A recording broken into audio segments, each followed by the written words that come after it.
Yo, so I just wanted to like break down this clip. It's only like 10, 11 seconds, but I think some interesting things happen here, and I'm also gonna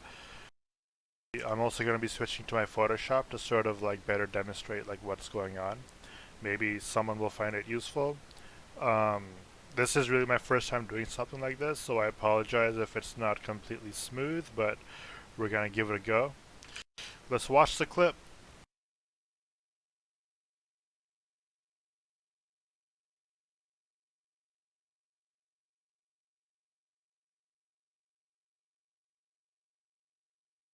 Okay, so you can see like by the end there we completely won the flank. Now mind you that we're not going against, no offense to the 47E, they have really good players, but this was their weaker flank, and this was actually our stronger flank. This was our RGL match against the 47E. So I'm right here, and then we got Wi-Fi right here, and then Reddish is right here. So combined we have like I believe somewhere around maybe even like 6,000 hours. I know Reddish has 1,500, I have 4,000, and I think Wi-Fi has at least 1,000 or at least a few hundred. So, um, yeah, and I think right here this is Fires, and then these are two like newer 4070 guys. So this is more just like sort of like what we did right and what they did wrong. So maybe you can like use this for your own um, flank playthrough or whatever. So let's see what happened here. Actually, let me just play it one more time.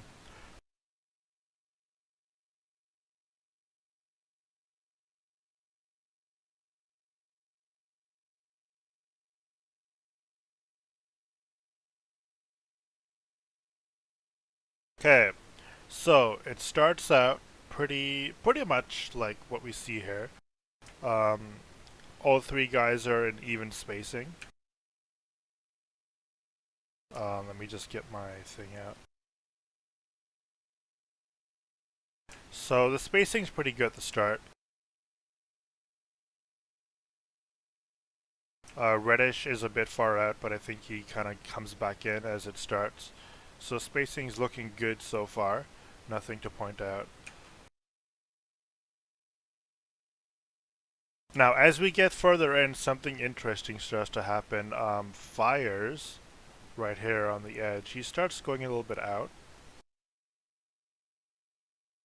So these guys are looking a little bit too close to each other now. And then Fires, he's starting to go out this way. And Reddish is matching him. Um, so we'll see what happens. Yeah, I'll demonstrate it over here as well. So we got Fires here.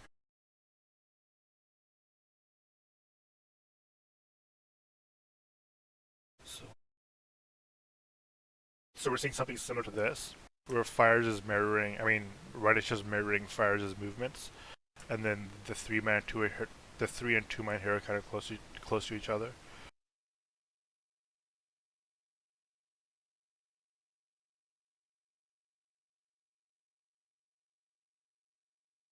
Now Fires and Reddish are like really far out. The spacing actually looking pretty good between the 2 and 3 men on both sides. Um, but yeah, this spacing is a bit crazy. So like with this spacing, let me just get my thing out. So here, I'm not able to swap onto Fires obviously. Like that's too far a distance, and then at the same time, not really a threat from Fires either. Um, like at this point, it seems that Reddish and Fires are just going to be dueling the entire match. Like they're just focused on each other, right?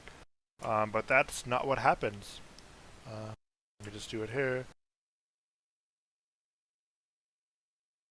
So we get them like far out like this, and usually in a situation like this, they will just like duel each other. But Reddish does something very interesting, and I kind of support him. So let's see.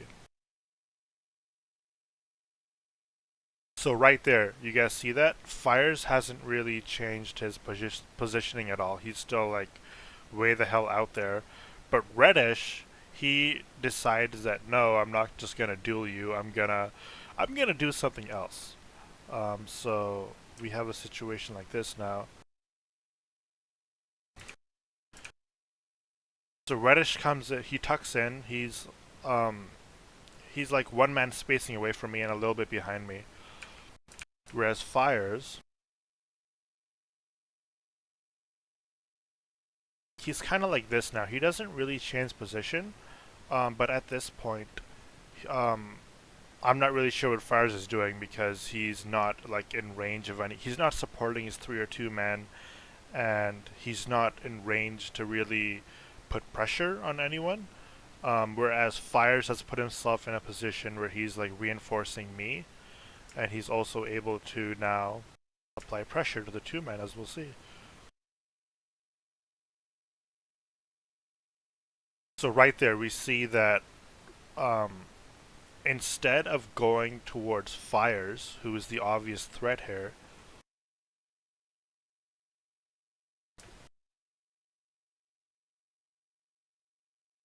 so we can see that Fires is a threat, right? He's coming in on our blind side, and Reddish has decided.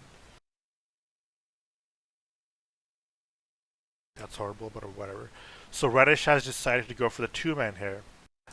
He knows that Fires is behind him, but he's trusting me as his 2 man to sort of reinforce and support his aggression, and that's exactly what I do.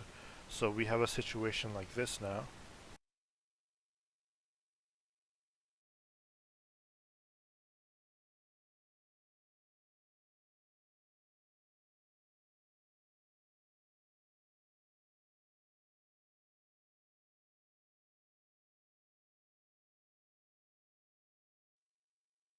Okay, so we have a situation something like this where Reddish goes in like gung ho against the enemy 2 man.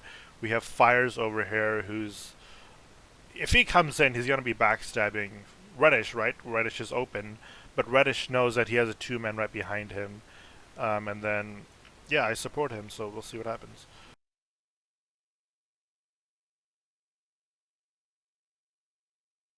So right here, it seems as if though I'm going to be going like attacking these guys.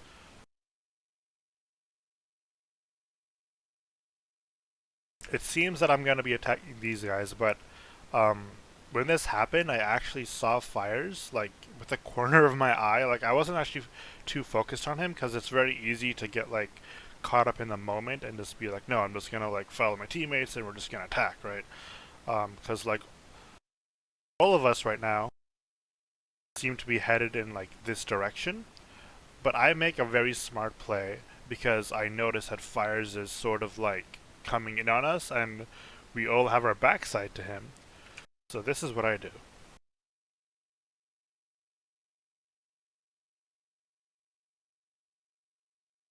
And it's so I fully turned towards the threat and I managed to stab Fires. I guess he thought he didn't need to block or maybe he had range on me or something. But I completely lay him out.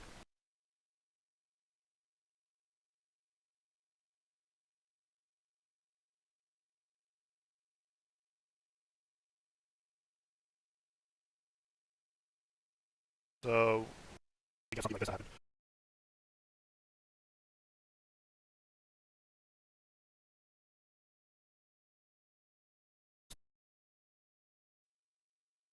So it's unfortunate for Fires that he got the worst end of this, and it could have been entirely possible that Fires could have killed me, and then he would have moved on to Reddish and Wi-Fi, which would not be good for them, right? But that's not what happened. I managed to kill Fires. Bam, he's dead, and then I turn and support the aggression. So we see here that I'm not sure who it is. Oh, I know, yeah, it's Wi-Fi, I believe. He managed to kill the 4 man. So the 4 man is dead. So that leaves a 3v2 um, against a 2 and 3 man, and I believe the other connectors and mid die quickly as well, so we just like completely gank this flank.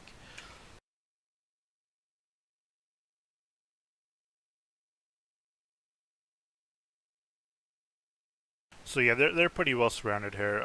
We have like the two man right here. He's pincered between me and Reddish. We have the poor three man here who's about to get ganked by like two other guys.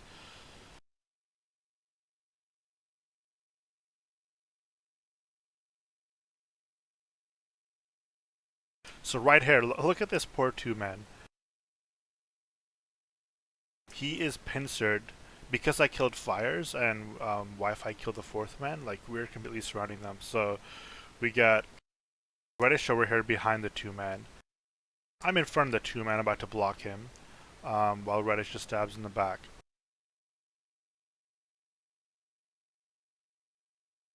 And the three man goes down as well.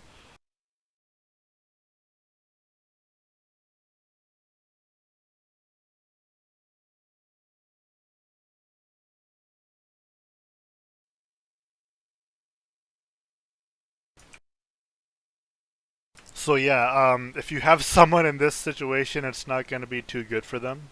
Because like you don't even need to up down them if you can stab their back. They're not blocking that, right? And only a few good players can really like do like ballerina spins like Zoft and just like block everything.